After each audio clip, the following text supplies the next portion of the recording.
Urea కోసం పడుతున్న బాధలు చూస్తుంటే ఆత్మహత్య చేసుకోవాలనిపిస్తుందని రైతు దామోదర్ రెడ్డి అన్నారు. తనకు చదువు రాదని, ఓటీపీ అంటే ఏంటో తెలియదని, ఫోన్లో యూరియా బుక్ చేయడం వస్తం లేదని, ఇక తనకు యూరియా దొరికేదెట్లా అని వాపోయాడు. చదువు రాని, ఫోన్లు వాడడం రాని తమలాంటి రైతులకు ప్రభుత్వం తీసుకొచ్చిన ఫర్టిలైజర్ యాప్ శాపంగా మారిందని ఆవేదన వ్యక్తం చేశాడు.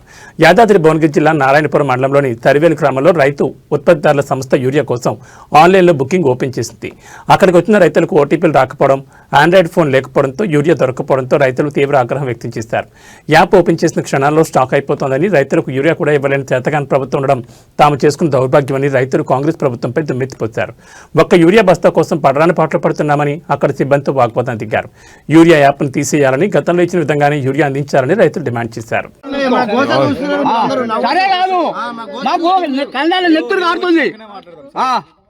ఈయన్ని ఆత్మహత్య చేసుకొని వస్తాం. ఒక్క సంఖ్య బయటకు వెళ్తే చదువు రాదు. నువ్వు ఒక రైతు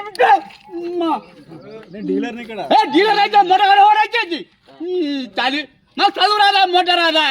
వీళ్ళందరి కొడుకు అమ్మ బూత్ మాటలు కాకుండా వేరే మాటలు మాట్లాడాలి. బూత్ మాటలు వద్దు కదా ఒక్కటి. అరే మరి ఏం చేయాలి? రైతు ఎంత ఆవేశం ఉంది అనేది మీరు అర్థం చేసుకోరు. కానీ రైతుల నిర్లక్ష్యం, మన నిర్లక్ష్యం కూడా చేయొద్దు. మనం కూడా నిర్లక్ష్యం చేయొద్దు అండి. ఒకరి రైతు అంత ఆవేశపడుతుంటే సపోర్ట్ చేయకుండా పోతుంది కొంతమంది. ఆత్మహత్య చేసుకుంటున్నా. ఎట్లా నేను ఏం చేయాలరా? నేను ఇప్పుడు చదువు రాదా?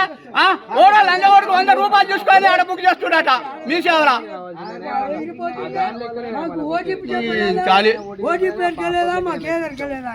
నువ్వు మాత్రం ఒక్క సంఖ్య ఇటుకెళ్ళి మాత్రం బాగుండదు బిడ్డ.